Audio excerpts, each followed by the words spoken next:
back once again. Part 2 of the preview / cup memories that we're doing this week for the build up for the FA Cup final. Hopefully our 14th, touch wood. And another show, new guests, and a club legend on who's experienced the cup final, an FA Cup final, obviously other finals as well. We're going to start with Mike. How you doing, Mike? I'm doing well. I hope you guys can hear me. I'm in the United States on a road trip, so glad to be on the show, Ryan. And obviously you've got Super Kevin Campbell, who Miss Molina's pointed out Dicky Bow Thursday as well. Obviously, thank you. Thank you, Miss Molina. Yes, it's Dicky Bow Thursday, and I thought, look, I'll put the Dicky Bow on for you, Ryan, today, and bless the show. No, but thanks for having me on. Brilliant. Looking forward to it. Oh, and obviously, Sam, you're back on the channel. How you doing, Sam? Yeah, thanks a lot for having me on again, Ryan. It's a pleasure as always, and I must say an extra pleasure to be on with Kevin Campbell today. Wow, what a great experience. I mean, watching this guy play when I was growing up and to be on the same podcast as him, wow, it's just amazing. So I'm just going to enjoy it. It's going to be good fun. And talking of lateness, our last guest has just popped up. All right, Richard. How are you doing? Oh, he's getting a microphone going. Yeah, get the mute off. What's he doing? Oh, hear something.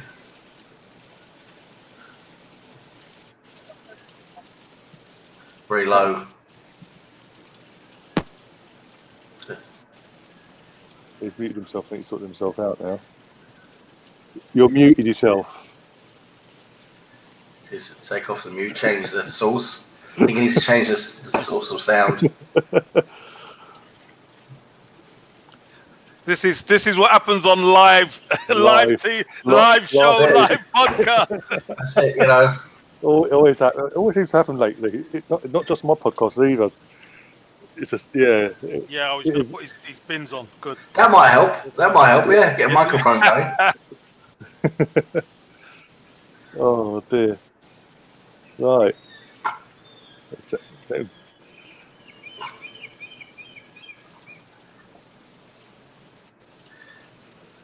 Mute. You're on mute still. Mute. Unmute yourself.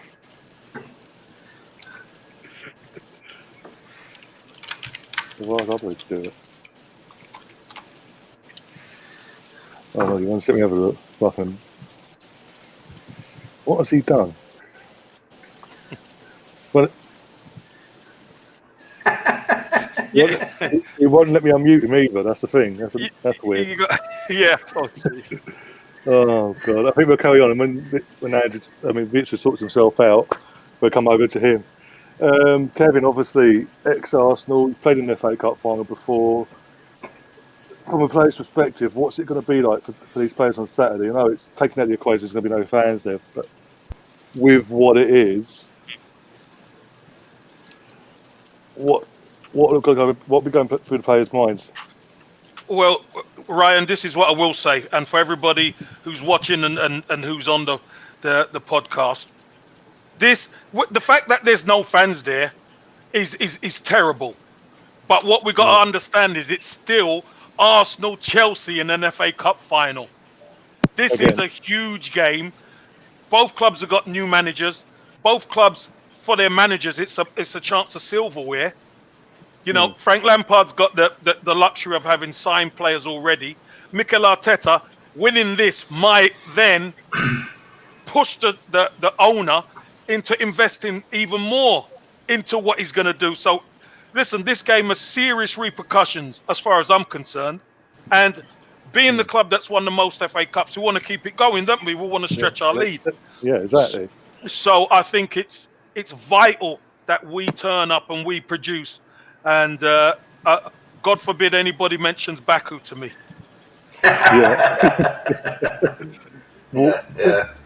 Just on that, of all the FA Cup finals we've played in since I've been born, we've only lost one. And even that one, there's dodgy stuff going on in that final rather than the one. Every other cup final we've won, even the most recent one, 2017, when we were written off by everyone. Chris Sutton, Like, no, Arsenal ain't got a chance. You just turned up for the day out. And on the day, we turned up. We're the team that turned up and wanted it. And you could see from the first second how much we wanted it more than Chelsea. And I think if we do that again this weekend, and as you said off air, if we put the same sort of performance in defensively like we did against City in the semi-final, that's half the job won. As long as then you've got to take your chances. Do that. It's surely touch wood again. It's our cup to lose. But it all comes down to these players and also the added motivation. I know you said don't mention it, but the added motivation of last season, the humiliation of that European final. So for the players that are still here from that final, that should be a spurring on to them, like get your own back. Well, Ryan, it still hurts me. It still hurts me even thinking of that Baku situation and the fact going in 0-0 at half time, you thought, okay, great, and then it was a capitulation in the second half. They adjusted, we didn't, and it just wasn't Arsenal. So now is a opportunity for redemption. It's an opportunity to win the FA Cup, get into Europe, and to beat your local rivals. I think there's quite a few similarities to what happened the last time. If you remember, we had to kind of take Mertesacker out of retirement and bring him back for the 2017 Cup final, didn't we? You know, it was a difficult one, but I think, and we kind of played a back three. I think it's important that middle one plays well, and our middle guy, I'm sure Mikel Arteta knows if he goes with a back four, David Luiz ain't strong enough. But you see him in a three, and he seems to be a different player. So I think that's the key: playing a three at the back or a five, or whichever way you want to check it out. And David Luiz playing well in the centre actually helps us so much because his distribution is very, very good. So that's going to help us catch Chelsea on the counter-attack. And that's what I see. We've got the players who can hurt them on the counter-attack. We've seen that before. And on the pitch, we've got the best striker on the pitch to take the chances. But we just got to make sure we keep ourselves in the game in order to get those chances. And like Jonathan says here in the chat, this sort of reminds him of the George Graham's first trophy, the League Cup against Liverpool. And obviously how that was used then to be sort of the starting point of what was to be under George Graham. And it's very similar now with Arteta. If we were to win on Saturday, this could be that starting point, that leaping board to go on. And I keep saying it. This is what, if he can do that with this squad of players, it gives him more strength and more to go out the board with. Look what I've done with this. Help me get rid of the players that don't fit my system. Bring in the players I think will fit the system and get us competitive again.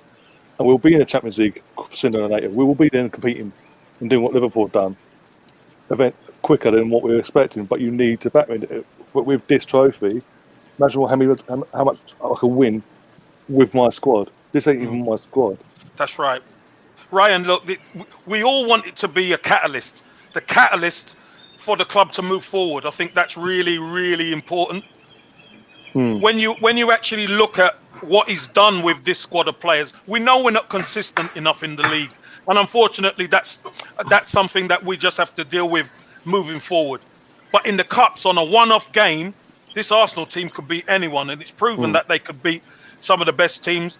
You know, beating Liverpool and Man City in a week, one in the league and one in the FA Cup semi-final. That kind of gave us a little look behind the curtain to what we could be expecting under Arteta. Yeah. I think winning this trophy, you're right, has so many similarities with that George Graham 86, 87 squad. You know, going to Wembley and beating Liverpool with 2 Charlie Nicholas goals.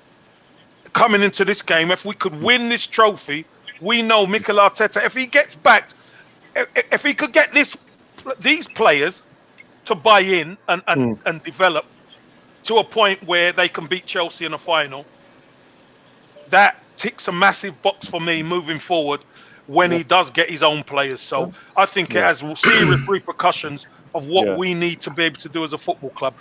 We've got to win this game. And as an ex-player, and he was part of that coming through at the time, did that final start convincing the players what George Graham was trying to implement? Because that was only like his first full season.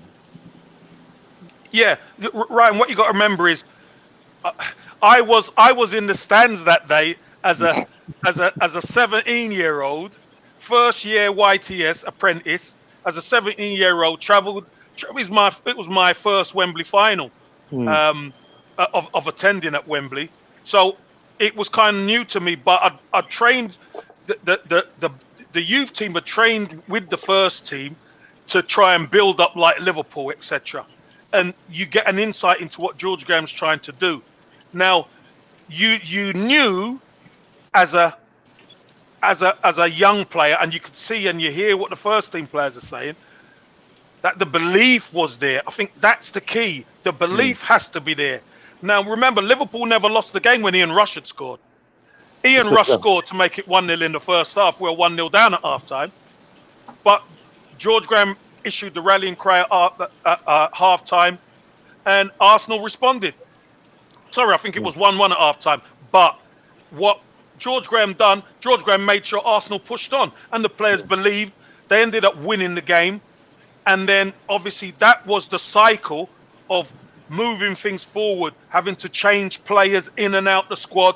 And then obviously the next big thing was 89, wasn't it? So it was the catalyst for change. We so hope it's the catalyst for change under Mikel Arteta, but we do know there's going to be some moving and shaking after this game. Hopefully it's with the FA Cup on the sideboard. Hopefully, again, I keep touching wood because I'm not jinxing it. Just before we move on to the guys, Melina's asking, what would be your preferred lineup for the final? I think the same side, with probably Rob Holding in it, that played Manchester City. Obviously, Mustafi's out injured, so Rob Holding would come in. You know, they've produced that performance before against obviously one of the best sides in Europe, one of the favourites for the Champions League, beat them, and didn't even allow them to score, which, you know, if somebody said to you, Arsenal will keep a clean sheet against Manchester City, would have been testing them, wouldn't we? Would have been checking their mental capacity. But we've done it. We've proved we can do it. And in Aubameyang, we've got a striker who can change the game. He can make a difference. So we want to keep that team as much as we can, bring in Rob Holding because Mustafi's not there. And let's roll the dice again, because I think that side can beat Chelsea. Kev, would you put Ainsley on the left again then? Left wing back? I would. Yeah?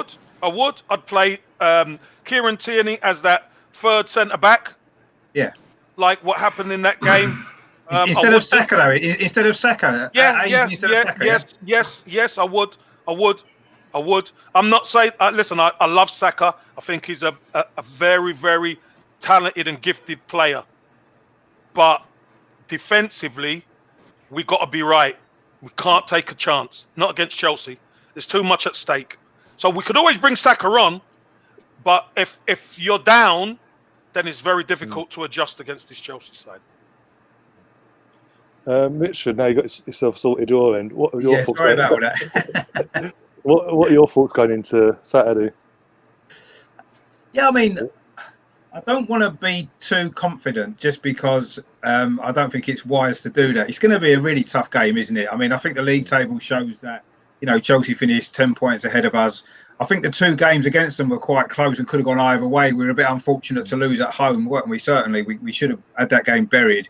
And I thought away from home, we put in a really good performance with 10 men. So I think on an individual kind of match-to-match basis, we're as good as them. And I think on the day on Saturday, it's going to be very tight. I don't think it's going to be like last year's final, you know, which ended sort of, you know, 4-1. I think it's going to be just one goal either way. Hopefully, if we can play like we did against Man City, then we'll have a great chance. We'll have a great chance of beating anybody. So let's hope we turn up on the day, and I'm sure Arteta will have us prepared and ready. And tactically, I think we'll be spot on. It's just, you know, cup finals, sometimes they're just 50-50, aren't they? Sometimes things go your way, sometimes they don't. And, you know, hopefully if we put in the right performance, then we've got a great chance of winning. But bearing in mind, I mean, Chelsea conceded, I think, 56 goals in the Premier League. That's a lot of goals to concede for a team that's finished in the top four. So they've got weaknesses there. I know we conceded a few as well. But, you know, their dangers, obviously, going forward. They scored a lot of goals. Pulisic seems to be their key man. So if we can maybe keep him quiet, then I think we'll have a really good chance. Yeah. Mike, can you hear us? If so, what are your thoughts going into Saturday as well? Yeah, I've got a few thoughts there, piggybacking off what Kevin said earlier. I think one of the keys to the game might be in Arsenal's favour is that Frank Lampard gets stressed fairly easily when things aren't going his way, and the pressure at Chelsea Football Club to finish above where they finished this year is a whole lot stronger and higher than it is at Arsenal. So I think that's a really big factor. I think Frank Lampard might even have to win the cup final to keep his job. And I know that sounds insane because he's had a pretty good season, but we've seen coaches at Chelsea before have very good seasons. We've even seen Di Matteo win the Champions League and lose his job. And I know there's been rumours of Nagelsmann coming in. So I wonder if that will go in Arsenal's favour, because whatever happens, Mikel Arteta will keep his job. He's proven that against Liverpool and Manchester City that he can get a game plan together that will swing the difference for Arsenal. And I think there's a whole lot more pressure on Frank Lampard, and I don't think he reacts too well to that. So that's my first thought, is I think that the stress might actually go in Arsenal's favour. The lineup, I've got a sneaky suspicion that they're holding Saka back.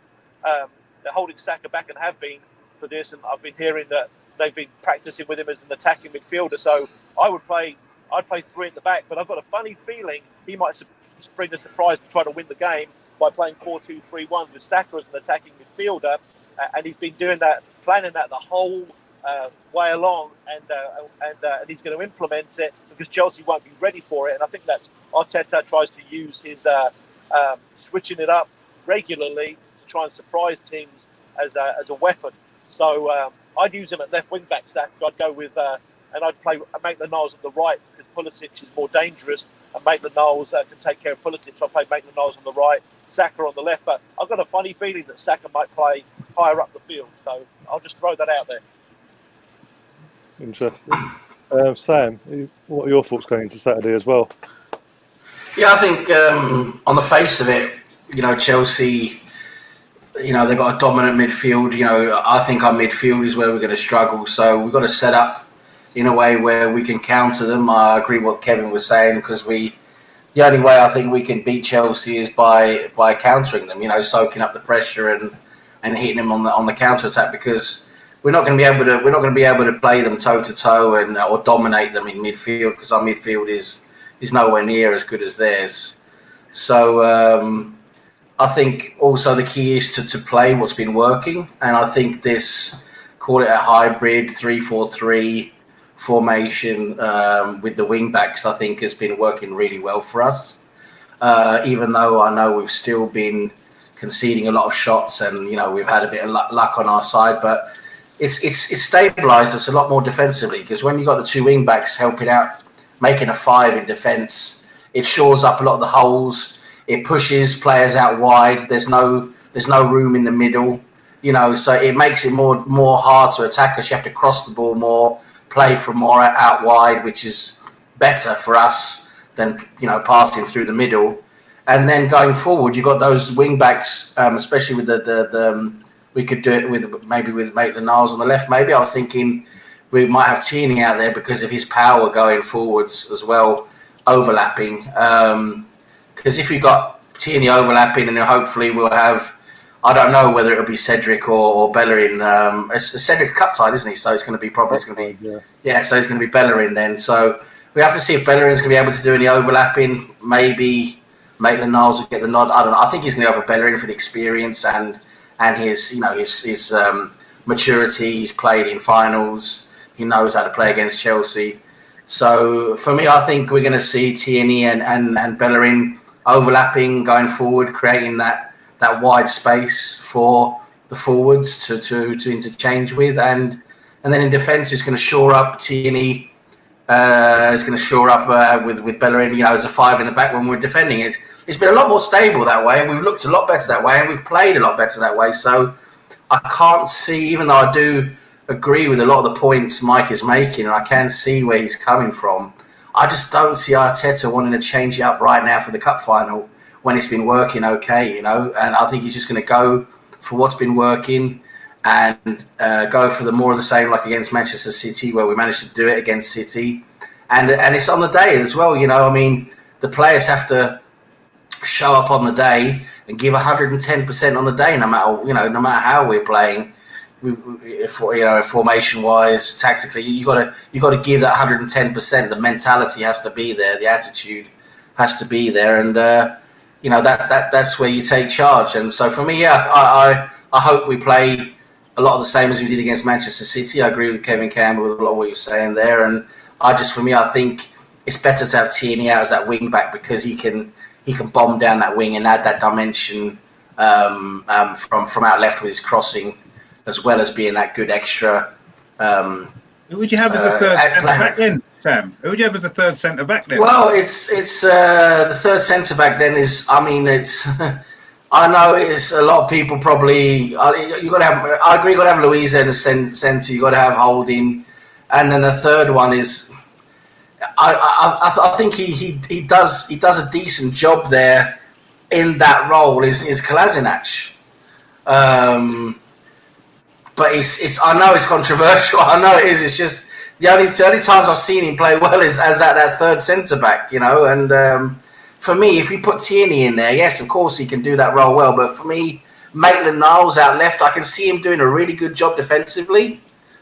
Shoring up in defence, probably keeping some of their attacking players quiet. But then when we get the ball, Maitland-Niles going forward down the left side is not quite the same for me. It's probably going to not work as well with Aubameyang because we're probably going to see Aubameyang playing up on the left side as a left forward, and I just can't see that relationship working very well with Aubameyang. But yeah, listen, we'll see. Sam, it worked in the semi. It did. It did. It did. It worked in the semi, and I know Maitland-Niles isn't a left footer, and I know it can be a little bit awkward.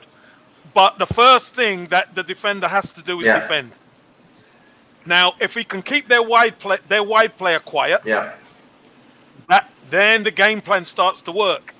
It's when he's too busy bombing forward, and then the gaps are there. That's when we tend to be in trouble. Whenever teams can play through us. Yeah. So what Mikel Arteta's done, from what I've seen, he's made sure there's no gaps between us. Yeah. Any time they try and play between us, we intercept it. And against the better teams, we seem to lie back a bit more and soak up a bit more, let them come to us, and where we're much more compact, we're compact as a unit at the back, and then we try and hit them on the counter. You see the likes of Tierney and Bellerin or Cedric. It's not going to be Cedric now, but when he's been playing, stay for Bellerin now for talk's sake. They're not pushing that far beyond into their half, to start off with. We soak up the pressure and then we push forward later on in the game. And if we can hit them on the counter, like you say, I think it's going to be very effective. Yeah, I think that's why my little adjustment difference to your team was Tierney will play third centre back. Yeah. I agree. That could work as well. And we've seen it work. I mean, Tierney. That's the thing with Tierney. We got this player he's an excellent defender. He's a natural defender. He can play in that back three. He can play out wide as a wing back. For me, it's a great luxury to have where you can play him in both ways. Yeah. Yeah. Mark, again, I do have to put back up on the screen. Mark is saying the same thing about Tierney playing him as left side centre back because he's so versatile. Even if you play him there, defensively, you're sound because he can defend, and that's fantastic. I can't remember the last time we've had someone on that left-hand side that can defend. I'm so happy we got him. It's 25 mil we haggled over all summer last year. It's an absolute bargain. I don't care what anyone says. That's a bargain for what. Yeah, but Ryan, if you remember rightly, there ain't a lot of people who actually knew who Kieran Tierney was. There's only a few people who really keep up to date on what happens at Celtic. Do you know what I mean? But it is cheap money. We stole him for 25 mil. Exactly. He's brilliant player. Yeah, and I think no one realised even when we were thinking before we got over the line. It obviously people start looking into things and this, that, and the other. And it turned out that the Scotland manager Steve Clarke actually prefers Kieran Tierney as a left back over Liverpool's Robertson.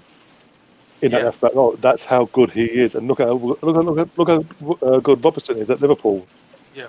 So because he can defend better, isn't it? Tierney's a better defender. I think Robertson's maybe better going forward in Liverpool's system. But defensively, I mean, Kieran Tierney, that's why that left centre-back role, I think he's been good in there because he can actually defend.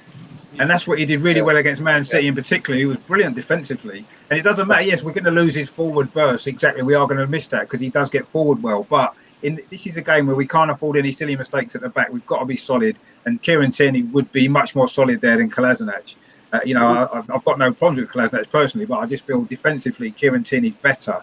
And we need to sacrifice. We need to sacrifice maybe a little bit of attacking intent to keep it tight. And then we've got the players who can score goals, haven't we? I mean, Aubameyang, obviously, Lacazette, Pepe, if he's playing, they can all score goals, can't they? And I just think that, we need to keep it tight. Don't give them any free gifts, which we've done too many times this season. And then we can build ourselves into the game, get into it, we will get some chances, and hopefully we can get in front, and then we can do what we did against Man City, defend, and get another one on the break. Rich, I'm hoping all their gifts came in their semi-final. Yeah. Because if we're honest, Manchester United gave them the whole game. They gave them all the goals. Yeah, they did. So, their luck, we hope their luck's been burnt out. Yeah, that's okay. Yeah, we can't give away those stupid gifts. Exactly. We can't make the mistakes. We've got to be solid mentally, and we can't make those stupid mistakes. And that's the thing with Luiz. I mean, on his day, he can be really, really good. And then, on another day, he's no good. He's been up and down so much this season, and so, but we need him on Saturday because he's that player who can play out of defence and distribute the ball well with his long passes and get those direct passes in behind, the likes of Aubameyang and Pepe and that. And, we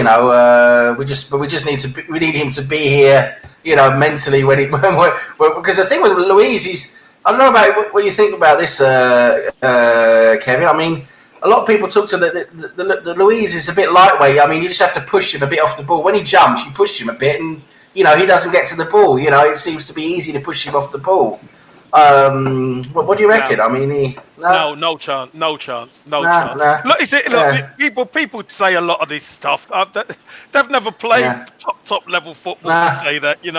It's crazy. But I'll tell you what we have seen. We've seen David Luiz on the roller coaster, haven't we? As you said, we've seen him perform terribly, and we've seen him perform so well. And in the semi-final against Manchester City, I thought he was he was man of the match. He was unbelievable. He showed up. Yep, he did really well. But he is better in a free, where he's got defenders closer to him to help him when he's that middle one. So, we just need him to be that guy from the semi-final. That's all we need. We're not asking much. No, just give 100% and make no mistakes, and that's it.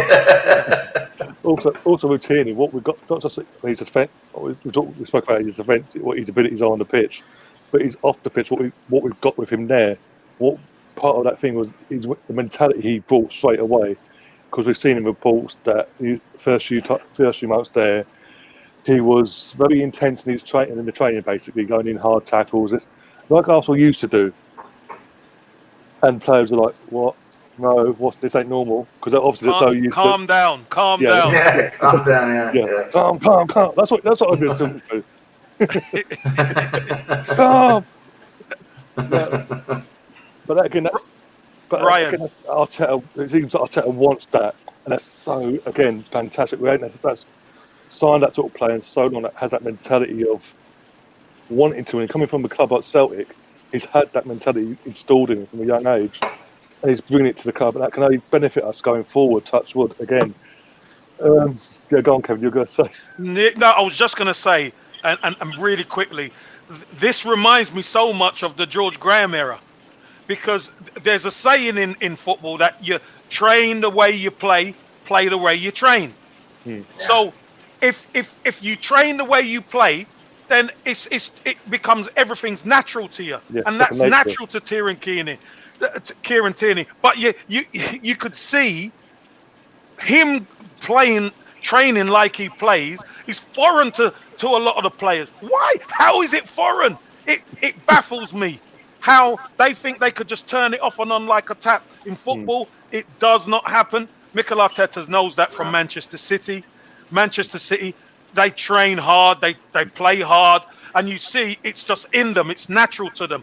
That's what we have to bring in. And when I heard it, I was punching the air, honestly, about Kieran Tierney. Get stuck in, Kieran. Exactly. Don't And again, get stuck into them. This is how it is now. and again, from your time when coming up through the academy and playing for Arsenal, you had that as well. Like the Tony Adams, you want to burn Dixon's, Bowles, Rocky, and all that. You had that. Martin Keown. Martin Keown even as well. You had that mentality. You had that train as you are on the training pitch and off the train as you play. You can't switch it off, and it was installed into you as well. In people like yourselves coming through the ranks. And then you even had Carlo Touré who came in and tackled Wenger. Carlo Touré, yeah. That mentality. Yeah. It's a winning mentality. Yeah. It is a winning mentality. And do you know what? Look, we're all gooners and we've all watched the team and we've seen the team have that winning mentality, haven't we? We know what it looks like. We know what it feels like. Yeah. And lately, this Arsenal team of a few years now, we've seen it some games. Then it goes away. It's because they don't train at it. They don't do it regularly. And now we're starting to see maybe a little bit more consistency coming in. It's because Mikel Arteta demands this is the way we train, is the same way we play, and vice versa. And Tierney, again, lots of Tierney is thriving on that because, again, coming through Celtic and doing all that, he's had that in already. So it's not new for him. It's second nature, so to speak. And again, this can only benefit us going forward. So hopefully, no matter what happens on Saturday, the board between now and October back Arteta and getting what he wants. I mean, we've been linked with Grealish in the last 48 hours. We've put feelers out for Grealish, but it just seems like the board are now waiting to get Saturday out of the way before they do any business. But they have to back him. They have to get his players in and quick. And we have to. Our first team has to be ready for August 12th. If we're still looking for first team players beyond the August 12th start point, I'm going to be concerned because that we can't be going into a new season still not ready. We need to be ready because this season's coming because of everything that's happened. It's going to be so long and so grueling, not just for the coaches and training, but for the players. Every other game, it's going to be absolutely mad. Plus, it's not a lot of break either, is it? Now there's not a lot of break. That's the other. You have no break. Arsenal's phone in, and then at the end of the season, Premier League finishes on the 23rd. You got the FA Cup final that season a week later, Champions League, Europa League, whatever as well for all the respective clubs. Then and the Euros. 2 weeks later, you got Euros starting. It's going to be a year of solid football, isn't it? Yeah. And I've got the Olympics. Isn't the African Cup of Nations as well, isn't it, in January? I think so, yeah. Yeah, so got that as well. So. They're not postponed that, or is it? Maybe they postponed it. Okay, yeah. Probably. Because the next season's the World Cup, isn't it? Yeah. It's that late year World Cup, so. Yeah, Winter World Cup. Yay. Winter World Cup, yeah. In December. It's all gone mad, isn't it? Yeah. Oh dear. Mike. Ryan, the other piece of it, go on. Sorry. No, I was going to bring you in. I was going to say, a couple of things. Arsenal might end up playing the Community Shield, which is another one, which means the boys might only have a week's holiday. If you work out the mathematics of the Community Shield being the end of August, and you need about 3 weeks with the players to get them ready, they're only going to have about a week's holiday, which is. They better not go to Spain. I was just going to go back.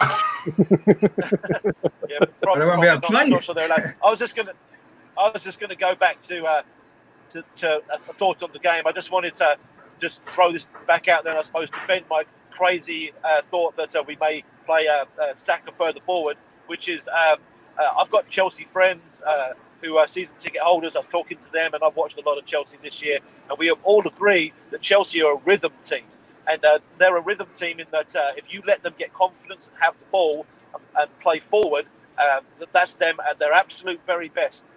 And I think that I'm not saying that I would do this. I'm saying I probably would go 3-4-3 myself. I have a formation ready to go.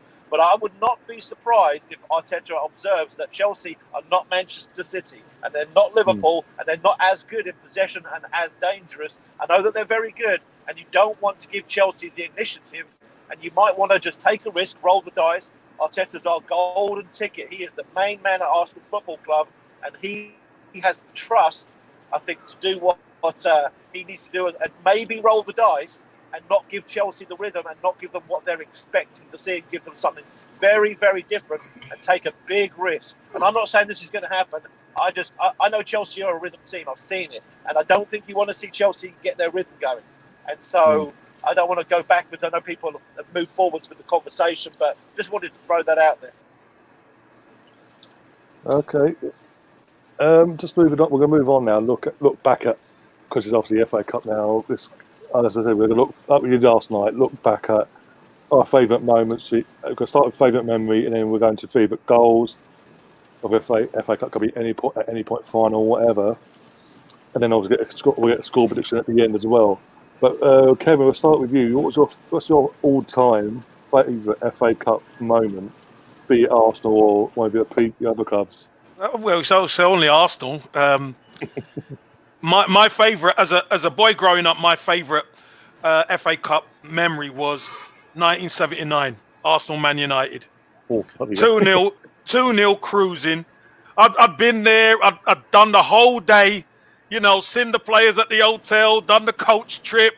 It's abide with me, everything. I've done it all. Arsenal 2-0 up. I'm buzzing. Next minute, Gordon McQueen pulls one back. Then Sammy McIlroy goes through and scores. And I'm like that. I'm distraught. Then Liam Brady out to Rick's deep cross. Sunderland scores. I run out of the house. Me and my mate are jumping about with one, and the game's still going on. So I've got to go back. We go back in to finish watching the game. That was as a youngster, that was my favourite memory. But as a pro, it's got to be after the replay against Sheffield Wednesday, Andy Linegan last minute header going through Chris Woods' and the sheer relief of that going in, for us Gooners, and the scenes when that went in was just amazing. And for a player, a player like me, playing for the team I supported as a boy, winning the FA Cup is what it's all about. And I'm going to chuck in as well Tony Adams' winner in the semi-final payback against Spurs. That's the other one. That's the other one. Against that lot. Payback. Yeah. One of my favourite stories from that '93 final was David Seaman, and he literally said, obviously he played them both in the League Cup final and the FA Cup that year, and obviously he'd won both. And literally after that FA Cup final, you're in the coach, and for some reason you're surrounded by loads of Sheffield fans, and they've all clocked onto him because he's obviously from that Yorkshire. Yeah, Yorkshire. And they're all giving him all that, but he just gets a trophy and turns and goes. That's what it's all about, Ryan. It's all about the trophies. Have that last laugh after that. You have to say anything, just grab the trophy and go, ha. Enjoy your journey back to Yorkshire or Sheffield. and obviously, most recently, this could, obviously being an ex-Arsenal player himself, this could be the ultimate summer sort of thing for him, because obviously his local Leeds have come up, and the team that he spent most of his career at could win a cup in the most. This is what I'm saying. That's what I said last night. This has been our most testing season ever, and probably the worst season that we can all remember as fans, and yet we're in a cup final. Back when Arteta came in, and I asked you guys before we move on, when Arteta came in, did any of you think we'd get to a final, let alone be in an FA Cup final in the first few months of his reign? Do you wanna go, Rich, Sam, Mike? I thought the Europa League actually we had a chance again, because obviously we got the final last year. We were still in it at the time. I thought we had a reasonable chance of maybe doing something in there, but not really. No, I suppose it's been a bit of a roller coaster season, as we said before, and the fact we got to a cup final just is something that I think we can really enjoy this year, because it has been a bit unexpected. We've had a terrible season in the league, particularly. So One thing actually, I don't know if anyone realises, the last time we finished the Premier League season with 56 points was actually in 1993 when we won the FA Cup. So let's hope that's an omen. I was about to say omens. There was 42 games that season though, so we got the same amount of points with a few more games. So that was probably actually a worse season in the league, possibly, if you look at it that way. We didn't have as many issues going on, I don't suppose. I mean, Kevin will remember that probably more. But as long as you win, do you know what? As long as you win, you're right. Actually, Kev, I was going to ask you this. I know you said obviously winning the FA Cup's the ultimate, isn't it, for a fan of a club to you as a player to win that. In '91, when obviously you won the league title with Arsenal, the day that we won it, we didn't win it by playing a game, did we? It was Liverpool had lost on the telly just before. Just before. Yeah, so we didn't need to win a game. So for me as a fan, that felt a bit of an anticlimax, especially after Anfield and that 2 years before. It's a bit of an anticlimax. Oh, Richard, really? Anticlimax? Yeah. I'm sure you enjoyed it just as well. I did enjoy it, yeah, but it felt a bit of an anticlimax that night because it would have been better if we had to beat Man United to win the league, I think, personally, as a fan. I don't know how you felt as a player, but then obviously winning the FA Cup 2 years later, that's the first time I'd actually seen us win the FA Cup in the stadium. And that was amazing, that scoring in the last minute as well. That moment was just incredible. And that was almost like a Michael Thomas moment, wasn't it? Yeah. And not quite as important, I suppose, but it was almost like, I mean, from a player's point of view, was that more exciting for you to win the FA Cup like that or to win the league as we did in '91? I know it's a difficult question. Rich, it's not difficult at all. However you win it, you deserve to win it. Because in '91, we were by far the best team. Yeah, we were. We were by far the best team. And the fact that Liverpool couldn't get over the line against Nottingham Forest just made it even sweeter for us. Coming down from South Arts Golf Club, coming down to Highbury, and the party atmosphere at Highbury was amazing. We'd never experienced that because in '89 it was right bite your nails down to the bed type thing in '89, and now we'd won it before the end of the season, so it's there to be enjoyed. But obviously you get into the knockout cup competitions like the FA Cup, and you win it in really it's the last attack of the game with a header.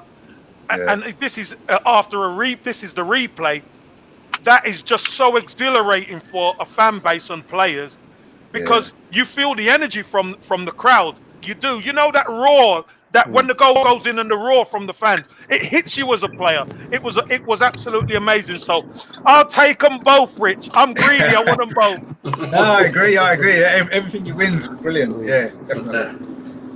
Just before we move on, Jonathan in the chat saying his worst moment was Trevor Brooking in 1980, that header, and Woody Young taking out Paul Allen. That was a great tackle, that, to be fair. He didn't hurt him, did he? He just tripped him up nice and gently. Ever so gently, Willie Young.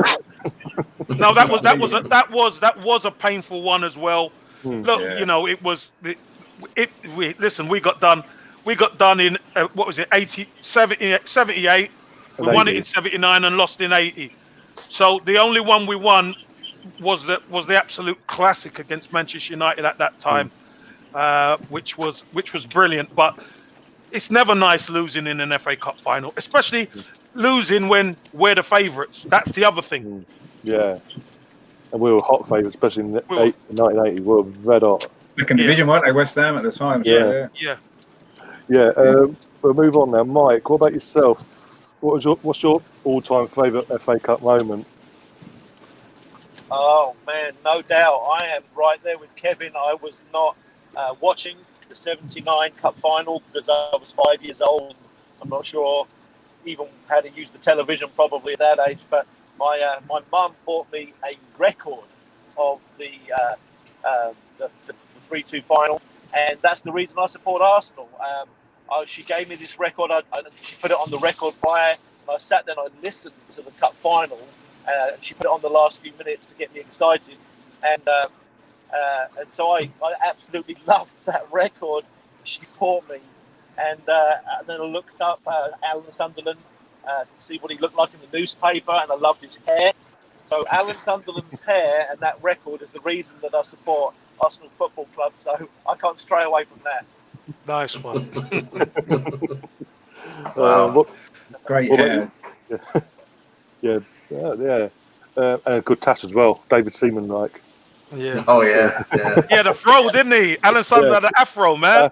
Afro. Yeah, cool. Yeah, Oh, now we got David Luiz. Maybe he'll get the winner this year. Yeah. That's right. Well, you know what? It would be good for somebody. Yeah, I wanted that afro To at the come up. 85. I didn't know how to get one, but Yeah, somebody to come up who is least favoured to get a goal for us. That would be good. It was like Andy Lindigan, wasn't it? He was quite a lot criticised, wasn't he, by the fan base and stuff. And it was him who obviously got the winner. And funny enough, Steve Morrow scored in the League Cup final winner, didn't he, the same season? That's He was a bit of an underrated player as well. So Yeah. it would be nice, I agree, to have someone a little bit unexpected, if you like, to get the winning goal. That'd be good.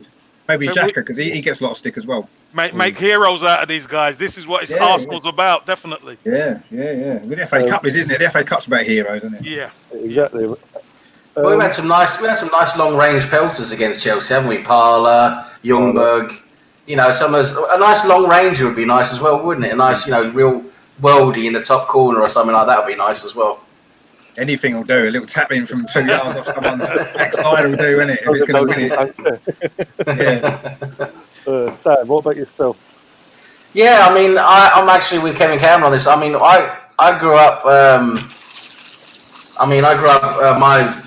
I wasn't back in the UK until '92. I mean, I grew up from '80 to '84 in London, and I was too young then, obviously, to follow football. But we moved to America when I was young, and we of course were Arsenal out there, but we couldn't get to see any of the games because it wasn't on telly over there then.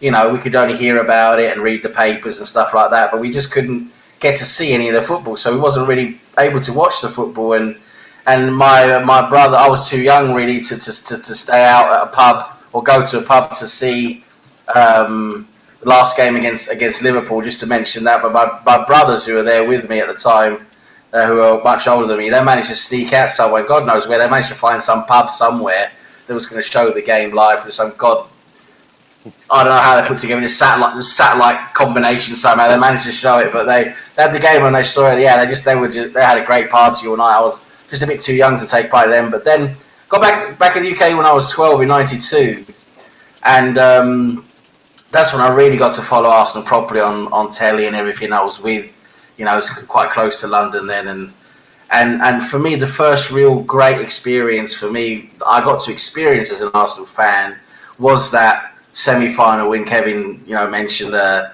payback against Tottenham with that Tony Adams goal in the semi-final. That lovely goal there, past Torstvedt, coming in there. What minute was that? It was quite late in the game as well, wasn't it? In the semi-final? I think it was 8 minutes. 81 or something. Yeah, 81 something like that. Yeah, I mean, nice and late, just to deflate them right at the right time. Tony Adams on his head. That was a magical moment for me to see that, at Wembley and everything, and to win that game against Spurs and everything. It was just absolutely beautiful. And then to go to the final then, and playing Sheffield Wednesday. The thing was, when we'd already beat Sheffield Wednesday in the League Cup final, I was thinking, are we going to do it? Again. We're playing the same team again. Oh, I mean, it's the law of averages, isn't it? You're playing a team, they know how to play you now. They've just lost against you. It's that law of averages, thinking, okay, this is it. They're gonna come out now and they're gonna make it so hard for us. They're probably gonna win. And I remember thinking before the final, even though of course I wanted us to win, I remember thinking, this is it. Sheffield Wednesday, they're gonna come back and they're gonna do us here. And then we just managed to scrape through to get to that replay. And I was thinking, wow, okay, that's it then. It's gonna be the replay, isn't it? We're gonna lose in the bloody replay. And then the magic, that Lindigan header there in extra time in the in a replay of all things. I mean, you had one final, and you got a replay again. You're going to go through the whole thing again, the whole emotions and everything, extra time as well. Going towards penalties, and Lindigan just shows up. Like Richard said, he was an underrated player. wasn't really that well, liked to the club in terms of people didn't look at him as a great defender, even though he did a good job, but. To come in like he did and just, win the cup. Oh, it was amazing. I just remember, I think I had a blackout or something like that when we did that. I just can't remember those few minutes we did. So I just went, just went crazy. I mean, to win it like that was just so amazing, and to win it when I thought we wasn't going to. Yeah, I mean, those memories are great at that time. They're the best memories for me. The FA Cup. FA Cup memories there. Yeah. Sam, did you go to the game? No, I watched it on telly On TV. with my brothers and family. We all just went wild, you know. We all just went wild. I was saying, okay, they're going to do us. They're going to do us. We beat them in the League Cup. They're going to do us. They're going to do us. They did. We got to extra time, and the more we got in through extra time, I was sure they was going to do it. They was going to sneak in some, lucky goal or something to win, but they didn't. We did it with Linnigan. It was so brilliant. I loved it. Yeah. Richard, what about yourself? I mean, yes, 79 obviously is a great memory. I mean, I was only about 10 at the time, just coming up 10, so I wasn't there, but obviously that was unbelievable, that Alan Sunderland goal. But again, 93 was the first time I'd seen Arsenal play in an FA Cup final, actually in the stadium. So that was just, when the teams come out onto the pitch and abide with me, the national anthem, all that, just a memory that you just, when you're a kid, you want to experience that, as a fan of you want to see your club there, and a long time for me to get there finally. But, but that replay that Sam was just talking about there, I mean, that Linnigan goal, literally, I must have ended up about 10 rows further forward when the goal went in. Just amazing it was. It was just unbelievable. That's stuck with me forever. Just on another level, really, the 2014 final against Hull was the first one I went to with my son. He was 10 years old that year, funnily enough. So to actually see us win the cup with him, that was a really, really special moment as well, because, if he's starting game when he was about 5 or 6, I've been taking him to games, and to actually be there to see us win the FA Cup like that, especially the way that we did, being 2-0 down after 5 minutes, wherever it was, and come back and win. Yeah. I mean, that was just brilliant to experience that with him. Funny enough, when the Koscielny goal went in to make it 2-2, obviously everyone was going mad. I looked around, I'm thinking, where's he gone? And about 5 minutes later, he appeared underneath a pile of bodies. Everyone had jumped on top of him. They're just great memories that you get, don't you, from being in the games. They're just brilliant. So, yeah, I mean, they're probably the two. Obviously, the Tony Adams goal against Tottenham as well. I mean, who couldn't enjoy that? That was just, after what had happened 2 years before, I mean, that was probably the biggest disappointment actually ever, to lose that 91 game, because we would have won the double, wouldn't we? I think we would have won the final that year. Yeah, would have won the final, Yeah, and it would have been, that was so disappointing, that as well, to lose that game. I was actually in the Tottenham end that day. So that was, that wasn't a lot of fun, actually. So the 93 game was that more than made up for it, actually. So, yeah, I mean, there's so many memories, isn't there, really? I mean, we've been lucky, haven't we, to experience watching Arsenal win the FA Cup a lot. We've won it a lot of times, haven't we, in recent years? It's been great. So, it's just enjoyed it all. Actually, I remember that 93 as well, Ipswich, Kev. Do you remember that, when you scored the fourth goal, when there was Arsenal fans everywhere? Yeah. Arsenal fans literally every single stand in the ground that day, weren't they? Arsenal fans were all over Portman Road, everywhere in the stadium. That was brilliant, that, yeah. I think that was Tony Adams' return game as well. Yeah, when he had the bandage on his head, wasn't it? Yeah. Bandage on his head, yeah. Yeah. Wow. So that was again, because I think we went behind. Chris Kouamia scored. Yeah, that's right. He did. Went behind in the game. Yeah. But it's moments. There's always one game in a FA Cup campaign where you say, that's the turning point. We knew then. Do you know what? We fancy ourselves, and I think that was the one. Yeah, I think it was. Because like you said, we were 1-0 down in that game, and it was looking. They were all over us at the beginning, weren't they? At the beginning, yeah. They got the goal, and then I think actually Tony scored the equaliser, didn't he? Yeah, at the back post. Right, he took over, didn't he, and got a couple, and then we went on to win it quite comfortably in the end. But that was a good game. I just remember it just because the Arsenal fans were literally everywhere everywhere in the stadium, weren't they? Yeah. It was just brilliant, and it was such a good day. Such a good day. Yeah, brilliant. Yeah.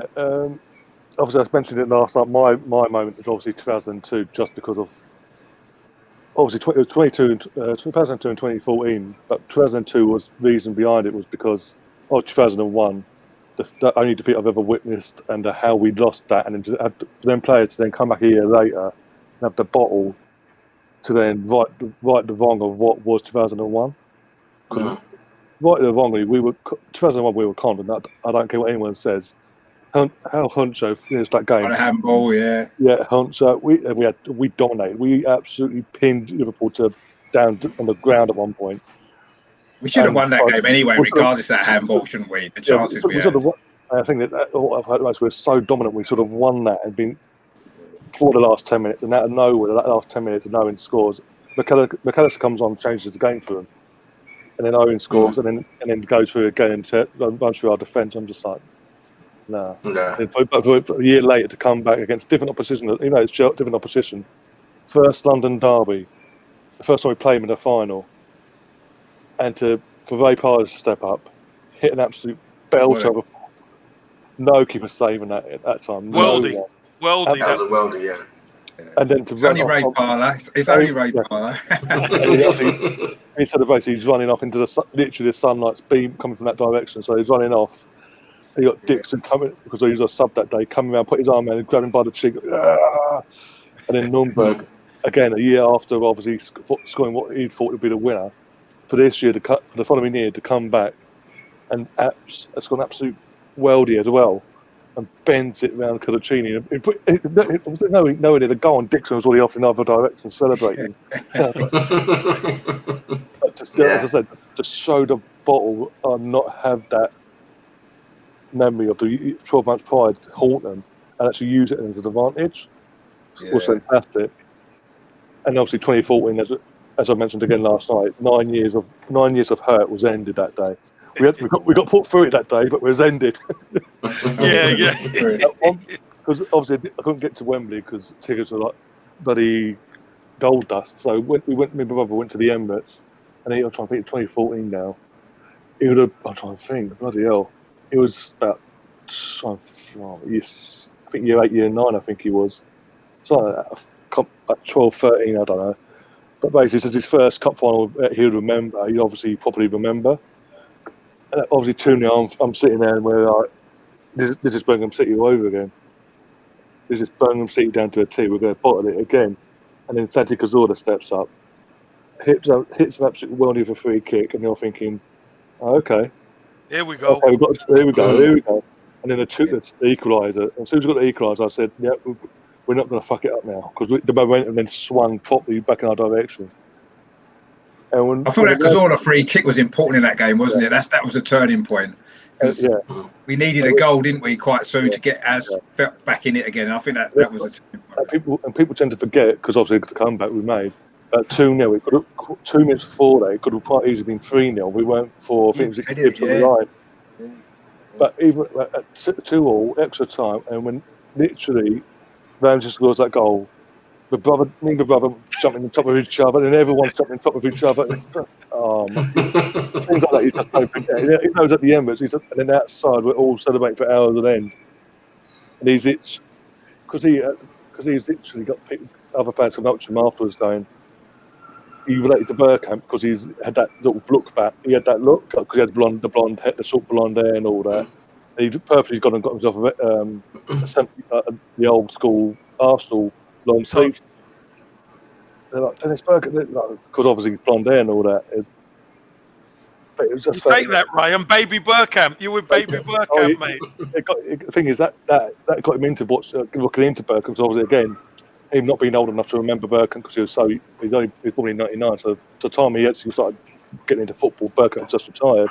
Yeah. So he's obviously from there on in looking at researching Dennis Bergkamp, watching his old videos, bought his autobiography when it came out as well, and things like that. And just got him into obviously got him into playing football as well, and got him into really like looking into the history of the club that he's support. Fantastic. But a lot of fans should do that, Ryan, to be honest, because a lot of them hear the names and don't do the research. That's what that Alan Sunderland goal did for me, actually, because I was sort of quite young, and after that game and Alan Sunderland's goal, it really got me into the history of the club after that to really find out about what had gone on in the past and stuff like that, So it's moments like that sometimes that trigger it in you, isn't it? And then that's where it sort of comes from, isn't it? Yeah.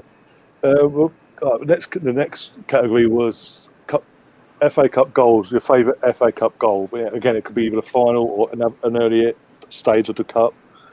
We'll start with you, Mike. What's your all-time favourite FA Cup goal? Well, the first one that jumps to mind is the one I spoke of earlier. It was just Sunderland's reaction to winning. I think was something that I tried to replicate on the hockey fields that I wasn't supposed to be on with my friends playing football because they had a nicer surface than the football fields. And I think somebody said earlier, maybe it was Kevin, about Andy Linnigan's header. Did he have a broken nose that night as well? And I think I'm just that warrior sort of type mentality where that sort of chest thumping celebration from Sunderland, and that warrior mentality from Linegan just does it for me. Okay. What about yourself, Richard? Well, I mean, so many great FA Cup goals. Obviously, the Tony Adams one in the semi-final, just for what it meant for everybody. I mean, that was just a great goal. Obviously, the Linegan one as well. I mean, there's been lots of goals in sort of earlier rounds sometimes in the FA Cup that get overlooked a little bit, just because everyone remembers the final when you've won it and stuff like that, you know. But you know, semi-final goals have been important, haven't they? Down the years, it's been quite a lot of them. I can sort of remember going back in time a little bit, and I mean, I remember you got one against Cambridge. Do you remember that in the FA Cup quarter-final? Yeah, we played them at Highbury. We beat them 2-1. That was a tough game, wasn't it? That was a tough game. They had Dion Dublin and all those guys. Yeah. They were a serious outfit, and they were causing a lot of problems. They were, but we saw them off, and that's another one. You know, you've got to play all different teams along the way to try and win this trophy. It's amazing. Yeah, no, I mean, I just remember it because it was such a big crowd in that day, and obviously, I think everyone expected Arsenal to be quite comfortably because we were top of the league and everything like that. And in the end, it was such a tough game, wasn't it? To get through that was unexpectedly tough, actually, because I think no one. It wasn't like now when everyone watches football on the telly all the time. There wasn't much football then. I don't think anyone knew anything about Cambridge, did they, at the time? Well, Richard, if you remember rightly, they had a feature about Cambridge on, I think it was Football Focus. And their manager at the time was a guy called John Beck. And what they used to do, he used to get buckets of cold water and throw it over the players. That's right, I remember that. To get them charged up. And that's what they were doing. And they're coming for Arsenal and all this kind of thing. And I remember George Graham, it was a Saturday game. Remember George Graham on the Friday? Yeah. He sat us down and he said, look, guys, he said, we know we've got the quality to beat them. He said, but they are coming to give you guys a hell of a game. So one thing we know what we've got to do, we've got to match them. If we match them, our quality will come out on top. But if you don't match them, a bit like, thinking you could turn it off and on like a tap, that's when you come unstuck a lot of the times.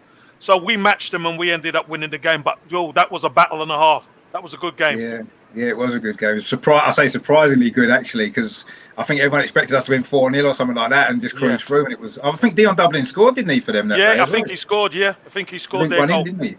Yeah. That was just sticks in my mind, that game, really, just how how surprising it was. Obviously, a few defeats as well. I mean, the game at Wrexham, I'll never forget that as well. Time out. What sticks in my head, actually, Campbell? You might like this. I won't like it. You might do. But in behind the goal where we were, when Wrexham scored their equaliser, the free kick, there was some Wrexham fans started jumping up and down, and 2 minutes later he disappeared. And I think he got thrown down the stairs or something. He did. Right. And it's like, where did he go? And then they scored again. It's like, oh my god.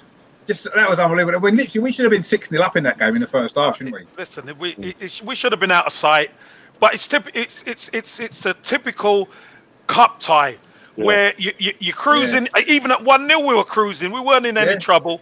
No. Mickey Thomas comes up with a screamer, 1-1, and you think, all right, fair enough. We could win the game, but we could take them back to Highbury, and then they come up with a goal that just shocks everybody. And if you remember rightly, Jimmy Carter went and equalised, and they cancelled the goal.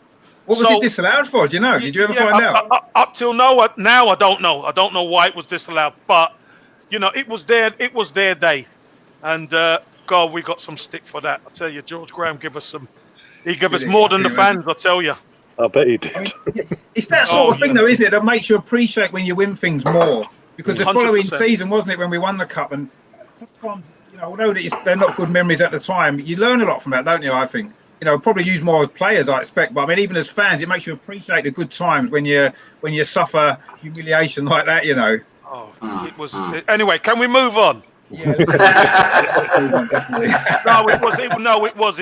It was a tough one to take. Listen, as a footballer, you have to take it on the chin. You do. You have to take these things on the chin because you play. Listen, we should. 9 times out of 10 or 99 times out of 100, we win that game. Yeah, 4-0 as well.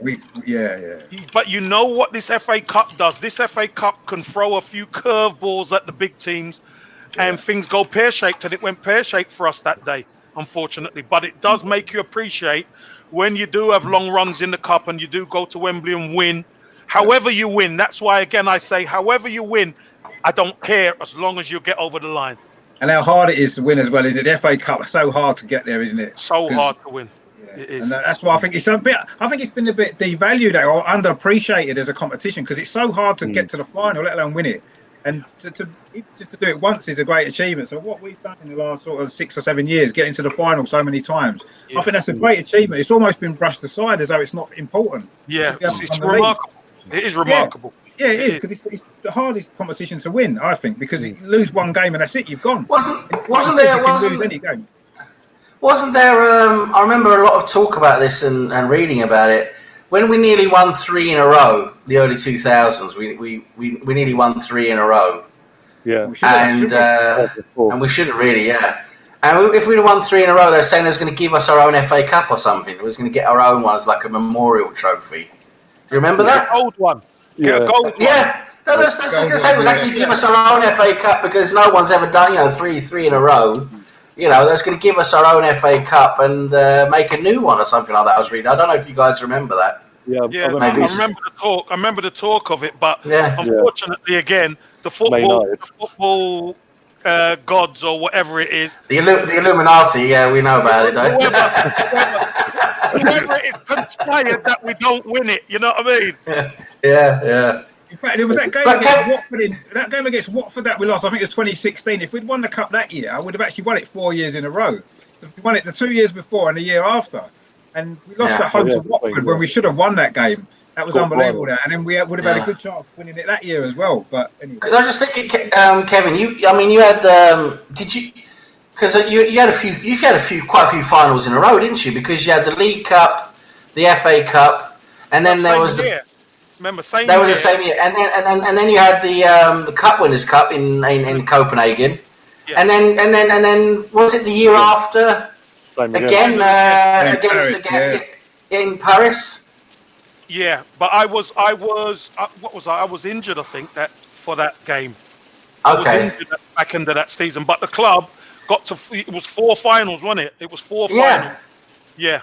That's pretty amazing, and you played in 3 of them, didn't you? Because I remember you playing against Parma, that great win with Alan Smith.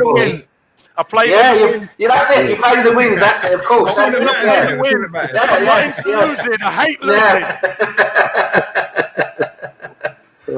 losing. We've reached the final in the last 4 years now, haven't we?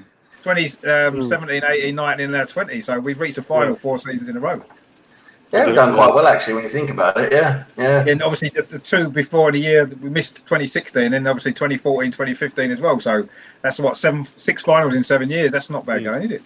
It's incredible. It is incredible what the club have achieved. And look, again, to win it now sets off another cycle, doesn't it? That's what we want. Yeah. We want another cycle of achievement and a manager who's going to propel the team forward.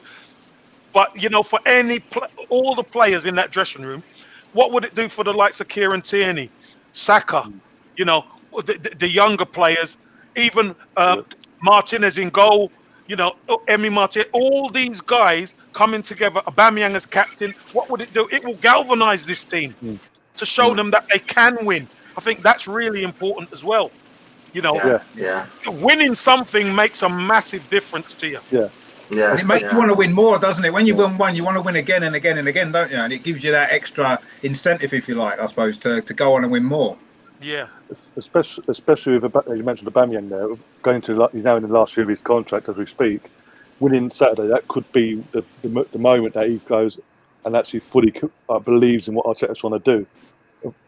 After a few months of being there, he's won a cup, I can sign here for a few more years. We can achieve things under this manager. That could be that again. There's some implications of this final that could go in our favour.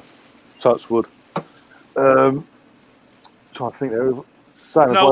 No, Ryan, you were saying about the favourite goals, but Richard mentioned them all for us, so that's good. Yeah. Richard mentioned all the favourite goals.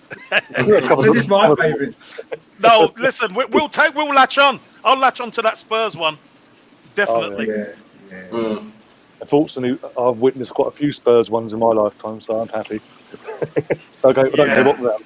Yeah, the one when Yeah. Perez scored the winner at Old Trafford as well against Spurs. That was 1-0 down. Yeah, Vieira equalised.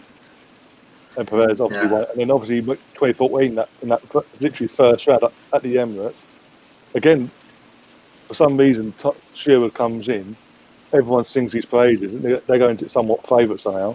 Never won at the Emirates in cup competition for God knows how long. And we just turned up on the day and went, okay, Santi Gnabry, I think, assisted Cazorla's goal. And then second half, Rosicky, who was in and out of the squad because of his injuries, picked up the ball just inside our half and just ran. Went straight. And then checked it over. Yeah. And that was a great goal, outpaced Kyle Walker and chipped it over Lloris. And I was just like...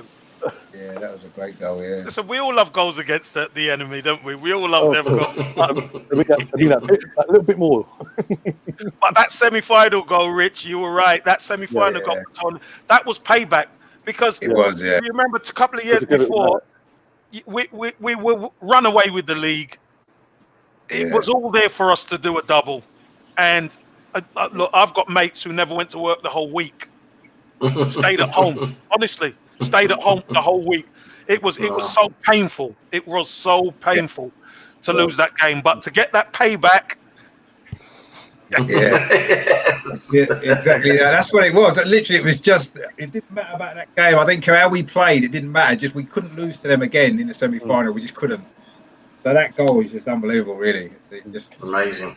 Yeah. Ryan, there's a good question here. Yeah, I've got a question. I was about to ask you. There's a question in the chat for you. What trophy had the best celebration, or can't you remember? Listen, I remember all the celebrations. I think the best celebration was winning the league in '91. As Richard quite rightly said, we'd won the league before we actually even played the game. So there was a lot of champagne being popped in the dressing room before the game. Even so all the directors came down because it's a massive achievement. Let's be honest. To take on that Liverpool squad of that era and beat them 2 years out of 3. That's what George Graham set out to do, and that's what we've done. So I remember the warm up and stuff like that. And then I remember George Graham saying to us, I'll see you on Friday. So after the game, all the boys got together. We went out, and it was like a 2-day thing. So it was nice. and I still remember that, but I can't tell the tales. That's the thing. There's a few characters in that team as well, weren't there? I bet there was exactly. Great lads. Honestly, great guys. And you know that we had world-class players playing in that team who were kind of homegrown, but the togetherness of that group. And it's still the same today. That group is still so together. I tell you, it's amazing. We're lucky. We're lucky to have the fans, and the fans, I suppose, were lucky to have us all together because we felt each other. It was brilliant times. They were great times, weren't they? They were great times to be involved with Arsenal, whether as a fan or as a player must have been even better. But they were great times, weren't they? Oh, superb. Honestly, superb time. And I don't know if you remember. Could you remember when all the fans used to congregate outside where the windows were of the changing room. Yeah. And Tony Adams and everyone, they're throwing all the gear out to the fans and stuff like that. It happened a few times. I remember that in '91, that happened the same night. And then a few years later, when Wrighty was there, when we got to the Cup Winners' Cup final, he was chucking players' clothes out the window. he was happy, that went down well. Oh, dear. Great did you guys with the Cup Winners' Cup final in Copenhagen? Did you guys go out in Copenhagen, or did you guys just fly straight back to the UK? We flew back. After the game, obviously we're in the dressing room. We're having a few drinks in the dressing room and stuff like that. And because we got all our families were there, so you get back, you get to the airport. And then we all flew back, we all met up, and then we all went out. Well, that was another 2-dayer as well, kind of thing. Because that was an amazing victory because that Parma team you guys beat was a good team. I mean, they had Espria, they had Zola, they had Brolin, You know, they had solid players. They're a good Italian team, Really and they gave you guys a really hard game, and you guys just did it the Arsenal way. You soaked up the pressure, and you got a goal, and that was that. You know, that brilliant volley from Smith, a great goal, snuck in at the post. You know, the near post there, and what a great victory that was. That was just absolute classic Arsenal, George Graham Arsenal at the time. You guys did so well to hold on to that because that team you guys played, that was a good team. They were a great team. That team had beaten AC Milan and all that. They were proper team. But again, you look at the players who were missing. No John Jensen, no Wrighty, no Martin Keown. You know, there was a load of injured players. But again, George Graham, brought Ian Selly in. Yeah. You got Paul Davis in there. You got myself, Merce. You got Rodders. You had the back five, didn't you? Once you got the back five, you fancy yourself. But we had a game plan. We had a game really well. I mean, it worked to a T, didn't it? Really, you soaked up the pressure and won. It was amazing. I remember I love that victory as well. You know, of course, what a victory that was. Bloody hell. Yeah.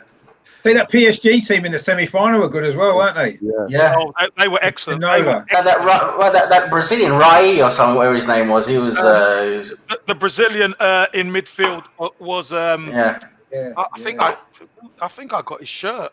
Valdo, his name was.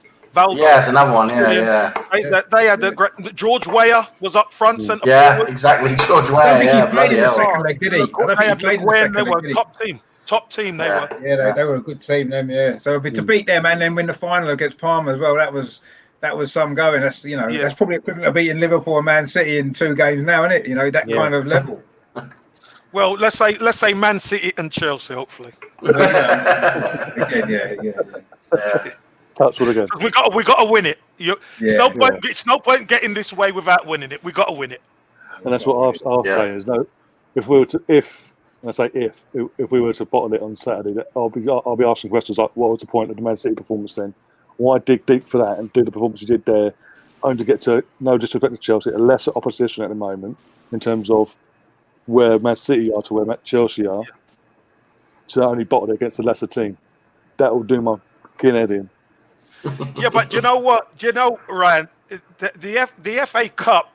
You don't know what's going to be in that mix. I'm telling you, one player could get sent off and change everything. One mistimed tackle changes everything, doesn't it? And it can work. It happened last time, didn't it? This is the thing that can happen. So, we just got to turn up, believe in the boys, pray, and hopefully we get over the line. Yeah. Who else have I got to ask about goals? I've asked to do. Kevin, have I asked you your favourite goal? Well, no. Listen, I've stuck my neck on the Tony Adams one. I think that was. Adams. Look, again, there's so many great goals, but for what it meant to me, Alan Sunderland was different class, obviously. But what it meant to me as an Arsenal fan and a player, and to get them back, payback. That was Tony Adams' goal was so important. So sweet. It was. There you go. There is, there it is, yeah. Like that. I'm sure I'm somewhere. I'm not too far. I'm telling you because I was buzzing. And obviously the Andy Linnigan, last minute goal. Yeah. We know they're all important, aren't they? They're all important, but those are the 2 or 3 that stick out for me, Ryan. Yeah. With that, we're going to do score predictions now. We'll start with you, Kevin. What score prediction are you going with for Saturday? I'm going for 2-1 Arsenal. Okay. I think we're going to have. It's going to be a good game. I think Arsenal going to shut them down. Arsenal have to shut them down. I think it could be a bit like the game where earlier on in the season where I think it was Mikel Arteta's 3rd game where we played Chelsea at the Emirates, and for 65 minutes we were incredible. Yeah. Excuse me. And just because of the demands of what Mikel Arteta wanted, the team couldn't they didn't have the fitness to keep doing it that way. And in the end, Chelsea ended up beating us 2-1. But we could see Mikel Arteta was onto something, because the weekend after, I think it was, he beat Man United. Yeah. So we knew what that mentality that he can bring. So he could do it two ways. He could do it sitting back, or he could do it going for the jugular. Now, we get our noses in front. We now know we could sit back and catch him on the counter. We know we can do that now. Earlier on the season, we couldn't do that. But I just think Mikel Arteta will have 1 or 2 game plans to be able to combat this Chelsea. We take the lead. Come on to us, and we'll catch you on the break. 2-1 Arsenal, and we're happy on Saturday night. For the 14th time as well. Yeah, 21. That's the thing. Our record as well in FA Cup. This will be our 21st final, and if we were to win, that'd be 14 out of 21 wins. That is, again, amazing.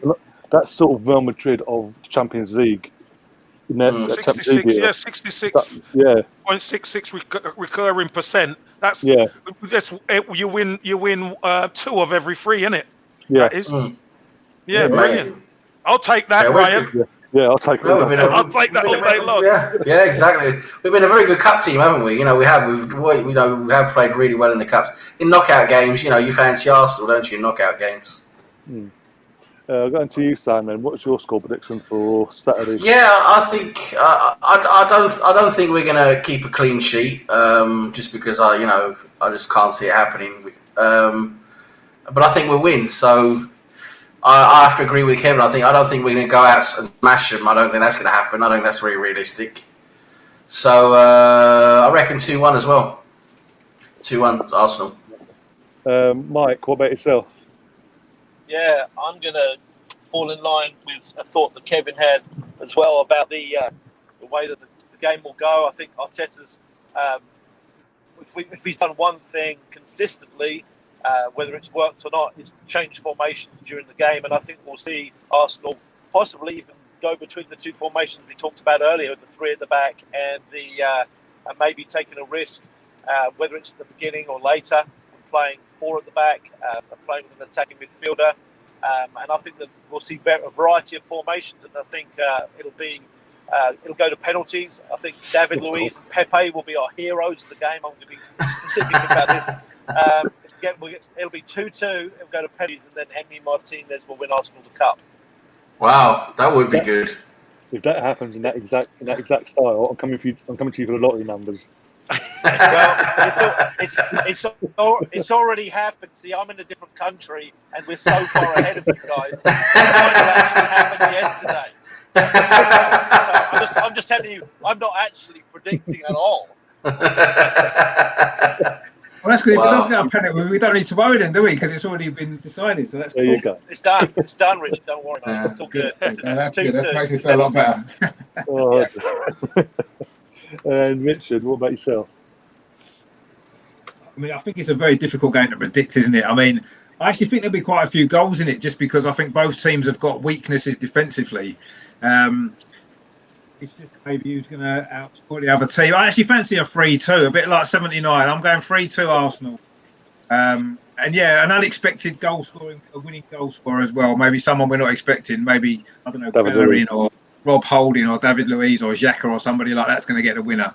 But I think I'm going 3-2. Yeah. I think it could be extra time, but I think we'll just kick it.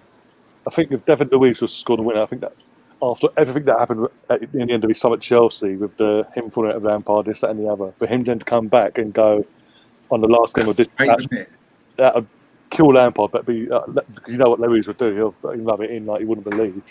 Yeah. Again, that's sort of that sort of. Oh, you thought I wasn't good enough, but I've just done this to you. I don't care who scores the winner. Actually, I don't care who scores as long as we win. But as I mentioned earlier, as I mentioned with David Seaman earlier with the Sheffield fans, that had the final laugh.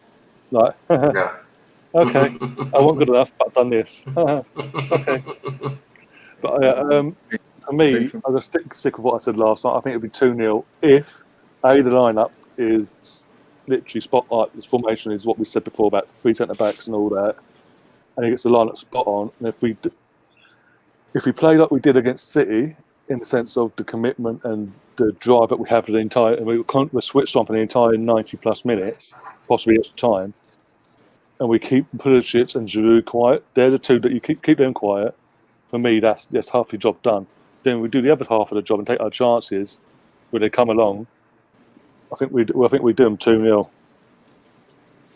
That's fair. I'll take that, Ryan. I'll take We're that. Yes, I'll yes, take please. any prediction. I'll take as long as we win. Yeah. Also, a bit of a when we first played Chelsea in the FA Cup final, was 2002. Switch numbers around. It's now 2020. We won 2-0 then. Yeah. And also, there's an unexpected scorer in that, in Vapala. Interesting way to look at it, isn't it? And also, as I said, Vapala, unexpected goal scorer. Could there be another one this time round?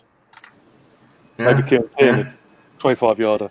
25-yard, like Winterbird had, wasn't he? He scored a long-range one as well, didn't he, against Chelsea? Yeah. Jonathan thinks it'll be up now 3-1. It'll be tied, but we'll get a late goal on a breakaway, basically on the counter.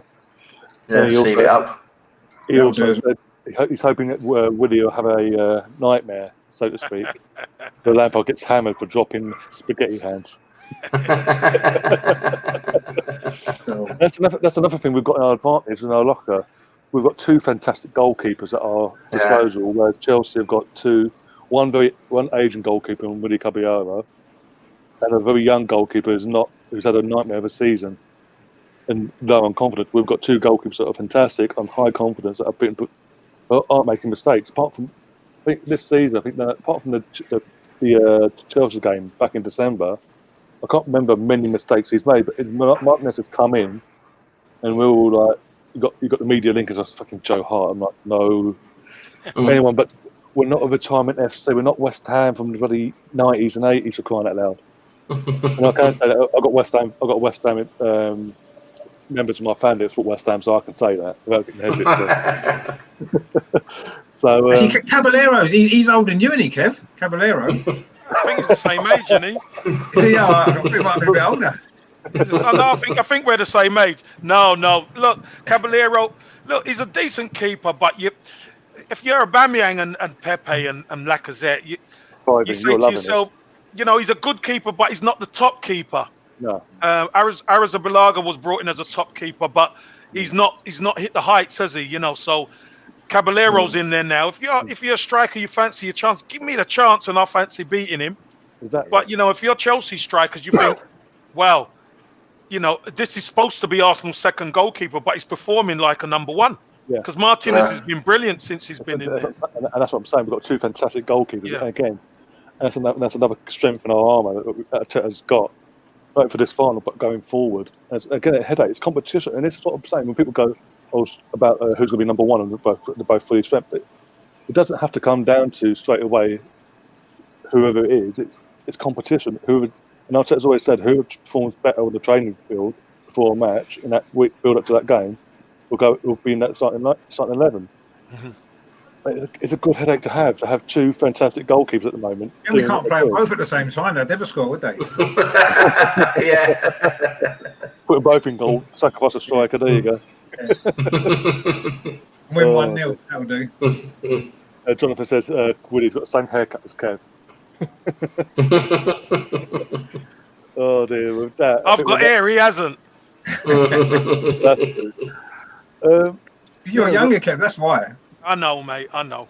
Yeah, and also we've got to wrap things up now because literally we've got one on to the next show. We've got a quiz coming up, haven't we? We've got an hour and a half before the quiz, so we're going to wrap things up now. Give everyone a rest, get themselves recuperated, and come back for that.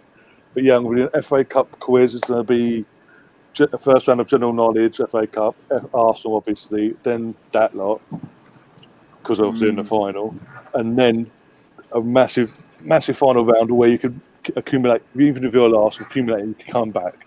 That's all I'm going to say until we go live. That's going to be one hell of a final round Thursday. And obviously, Andrew and Sam are coming back along with lead judges Kenny, Ken, Melvin, and Nitesh for that. So that'll be very. It's going to be. Hopefully, Kenny Ken can't win this one, surely. No, I'm going to do my best to stop him. I'm going to do my best. Hey, Kev, you fancy coming on? Unfortunately, I've got another thing to do in 29 minutes, so Yeah, I've got to leave you. I've got to leave you, good gentlemen, to it, mate. You're going to a dinner, aren't you? With your Dickie Bow and that, aren't you? No, I'm doing the prelim Tyson and Roy Jones Jr. Told you. I knew it. Oh, okay. No, listen. You have a great one, guys. Enjoy it, and I'm sure we'll link up again at some stage. Yeah. Yeah, Depending on what happens on Saturday, we'll link up later on next week as I'm put to celebrate. Hopefully, touch wood. Yeah, with a bit of luck. Take care, Mike. Yeah. Take care. Cheers, guys. Take care, Sam. Cheers, Ryan. Guys. Cheers, Kev. Cheers, Kevin. Been a pleasure, mate. Guys, thank you. Cheers, mate. Until next time, guys. As always, up the Arsenal. Up the Arsenal.